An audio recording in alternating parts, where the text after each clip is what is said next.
Hi guys, ये इस drama का एपिसोड 11 है। अगर आपने पिछला वाला एपिसोड नहीं देखा है तो आप पहले जाकर उसे देख लें। इस पार्ट के स्टार्टिंग में हम देखते हैं एविल गॉड को किसी के आने का आहट सुनाई देता है।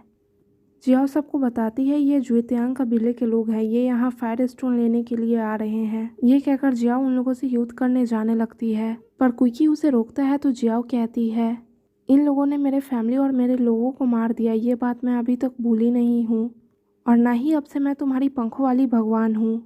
यह सुन के कुकी उदास हो जाता है, पर जियाओ वहाँ से चली जाती है। एविल गॉड कुकी और हांसी से कहता है बाहर खतरा है, तुम दोनों यही रहना, और वो भी जियाओ की मदद करने चला जाता है। इधर हांसी और कुकी दोनों का फाइट छिपकर देख रहे होते हैं। तभी वहाँ जुएतियांग कबीले के लीडर का एंट्री होता है, जो जियाओ से कहता है तुम्हारे वजह से तुम्हारे भाई और पिता मारे गए, क्योंकि तुम किंग यूनोक के प्यार में जो पागल थी, अब क्या तुम मुझसे बदला लेना चाहती हो? पर अफसोस, तुम तो अब बहुत कमज़ोर हो। यह सुन के जियाओ उस पर हमला कर देती है, पर वो जियाओ को खंजर घोंप देता है और ड्रैगन स्टोन लेने की कोशिश करता है, लेकिन वो ड्रैगन स्टोन की ऊर्जा के कारण दूर जाकर गिरता है। इस वजह से वो अपने सारे डेमन्स के साथ वहाँ से चला जाता है। तभी हम एक मास्क पहने डेमन को देखते हैं जो उसी समय महल में एंट्री करता है। इधर कुकी को रोता देख एविल गॉड जियाओ को अपनी पावर से ठीक करने की कोशिश करता है, पर वो ठीक नहीं हो पाती है। तो वो बताती है उस डेमन ने मुझ पर आत्मरक्षी खंजर से वार किया है, इसलिए मुझे कोई नहीं बचा सकता है। ये सुन के कुकी और भी ज़्यादा रोने लगता है। ये देखकर जियाओ कहती है मैं जानती हूँ तुम कमज़ोर नहीं हो, अपना ख्याल खुद भी रख सकते हो, तुम मेरे सबसे अच्छे दोस्त हो और मेरी आखिरी इच्छा ये है कि तुम ये ब्रेसलेट ले लो। ब्रेसलेट देने के बाद वो मर जाती है। उसके बाद हम देखते हैं जियाओ का नेकलेस चमकने लगता है और उस फायर स्टोन से एक पोर्टल का दरवाज़ा खुलता है। उसके बाद एविल गॉड और हांसी कुकी को उस पोर्टल के अंदर लेकर चले जाते हैं। उन लोगों को अंदर जाते हुए मास्क डेमन भी देख रहा होता है और वो भी उस पोर्टल के अंदर चला जाता है। ये कौन है इसके बारे में अभी नहीं बताया गया है। एविल गॉड कुकी और हांसी टाइम ट्रेवल करके पीछे के टाइम में जुलियान कबीला पहुंच चुके होते हैं। तभी वहाँ जियाओ आकर उन तीनों के बारे में पता लगाती है और उन्हें अपने महल लेकर जाती है। तभी हांसी पूछती है जियाओ तो कुछ समय पहले ही मर चुकी थी, तो फिर वो जिंदा कैसे है? एविल गॉड बताता है जियाओ मर चुकी है, पर फायर स्टोन से जो पोर्टल खुला था वो हमें हजारों साल पहले लेकर आ गया है। ये सुन के कुकी चिल्लाते हुए कहता है इस बात से मुझे कोई फर्क नहीं पड़ता है, मैं जियाओ से मिलने जा रहा हूँ। हांसी कुकी को रोकते हुए कहती है जियाओ को हम लोगों के बारे में कुछ भी याद नहीं है और न ही वो तुम्हें पहचानती है। एविल गॉड कहता है हम लोग यहाँ के बारे में कुछ नहीं जानते हैं, अगर जियाओ को जिंदा करना है तो हमें यहाँ से जाने का रास्ता ढूंढना होगा। कुकी कुछ देर सोचने के बाद एविल गॉड से कहता है आपने मुझे बताया था एरोनेस फ्लावर जो जियाओ के परिवार का एक पवित्र चीज़ है जिससे मरे हुए को जिंदा किया जा सकता है, क्यों ना हम उसे ही चुरा कर यहाँ से ले चलें वहाँ जियाओ को जीवित करने के लिए। पहले तो एविल गॉड नहीं मानता है क्योंकि आने वाले समय में चोरी करने की वजह से उसका नाम खराब हो जाएगा, पर कुकी के बार बार रिक्वेस्ट करने के कारण वो मान जाता है। उसी वक्त वहाँ जियाओ आती है। कुकी उसे देखे जा रहा होता है तो वो पूछती है दोस्त तुम कौन हो? तो वो बताता है मैं विंग ट्राइब से कॉन्ग कुकी हूँ। यह सुन के जियाओ कहती है ये कबीला तो हमारे कबीले से काफ़ी दूर है, पर तुम यहाँ क्या कर रहे हो? कुकी और एविल गॉड सोच रहे होते हैं कि क्या कहें, पर तभी बीच में हांसी कहती है हम तीनों को जुएतियान कबीले वालों ने अगवा कर लिया था, क्योंकि मेरे मास्टर को थोड़ा बहुत जादू आता है इसलिए वो हमें सेना में शामिल करना चाहते थे। और एविल गॉड की तरफ देखते हुए कहती है सही कह रही हूँ ना मैं? एविल गॉड को भी उसके हाँ में हाँ मिलाना पड़ता है। यह सुन के जियाओ कहती है अब आप लोगों को कोई समस्या नहीं होगी, अगर आप लोग चाहें तो कल मेरे साथ चल सकते हैं। नेक्स्ट डे हम देखते हैं जियाओ इन लोगों को लेकर अपने महल आती है और अपनी मेड लियानी से कहती है ये लोग हमारे मेहमान हैं, इनके रहने का व्यवस्था करो, क्योंकि जियाओ अपनी मेड लियानी पे सबसे ज़्यादा भरोसा करती है। तभी एक सर्वेंट के हाथ से एक बॉक्स नीचे गिरता है जिसमें इडोनस का फ्लावर होता है। ये देखकर कुकी उस बक्से को उठा लेता है, पर ना चाहते हुए भी उसे उस फ्लावर को वापस देना पड़ता है। उसके बाद सर्वेंट उस बॉक्स को एक संदूक में ले जाकर रख देता है। इस वजह से कुकी उस संदूक का पहचान करने के लिए उस पर चिन्ह बना देता है।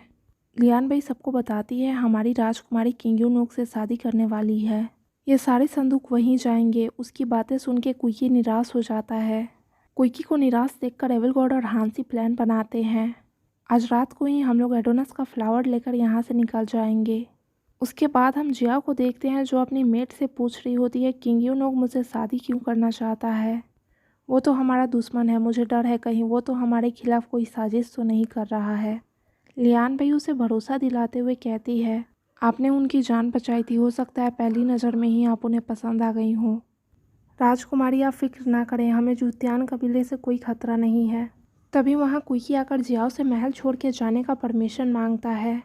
जियाओ उसे जाने की अनुमति दे देती है पर साथ में ये भी कहती है अगर तुम यहाँ रहना चाहते हो तो हमेशा मेरे रक्षक बन के रह सकते हो। यह सुन के कुकी खुश हो जाता है। उसके बाद वो बॉक्स का की हांसी को ला कर देता है और साथ में ये भी बताता है जियाओ ने मुझे अपना रक्षक बनाया है, इसलिए मुझे यहाँ के गार्ड से अब कोई खतरा नहीं है। मैं कहीं भी आ जा सकता हूँ पर आप लोगों को सतर्क रहने की ज़रूरत है। एविलगॉड और हांसी जब बॉक्स को ओपन करते हैं तो उसमें इडोनस का फ्लावर होता ही नहीं है। तभी एविलगॉड को लगता है इन दोनों के अलावा इस रूम में और कोई भी है। इस वजह से वो उस आदमी का पीछा करने लगता है। इधर जियाओ दुल्हन के ड्रेस में किंग यूनोक के आने का इंतजार कर रही होती है। जब वो आकर उसका घूंघट हटाता है तो कहता है तुम कौन हो, जियाओ कहाँ है। यह सुन के जियाओ उसे समझाने की कोशिश करती है कि वही है जूलियन कबीले की राजकुमारी। किंग यूनोक मानने से इनकार कर देता है और कहता है जब मैं लड़ाई में घायल हो गया था तो एक लड़की मुझे बचाकर पहाड़ के नीचे वाले शहर ले गई थी। वो मेरा इलाज की और होश में आने पे मुझे बताई वो जूलियन कबीले की तीसरी राजकुमारी जियाओ है, पर वो लड़की तुम नहीं हो। तुम झूठ बोलना बंद करो।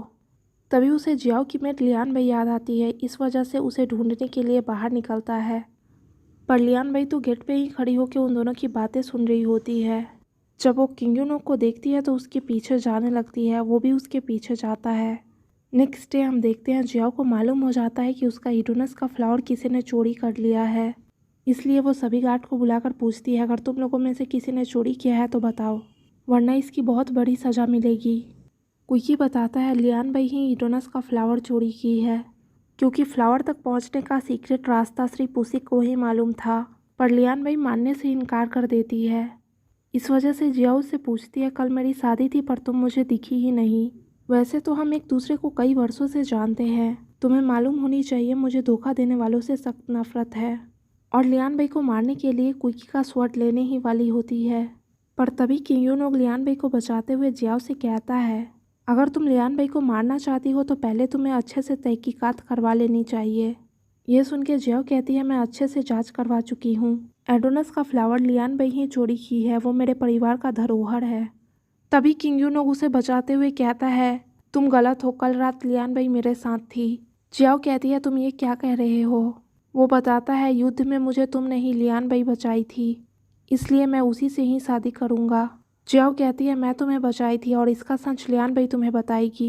लियान भाई माफ़ी मांगते हुए कहती है किंग यूनोक को जब होश आया तो मैंने उससे झूठ कहा कि मैं ही राजकुमारी जियाओ हूँ, पर अब हम दोनों एक दूसरे से बहुत प्यार करते हैं। सच्चाई जानकर भी किंग यूनोक को कोई फ़र्क नहीं पड़ता और वो लियान भाई को लेकर वहाँ से चला जाता है। जियाओ यहाँ अपने पति और मेट से धोखा मिलने पे फूट फूट कर रोने लगती है, लेकिन कुकी उसे संभालने की कोशिश करता है। यहीं पे इस पार्ट का एंड होता है। Thanks for watching.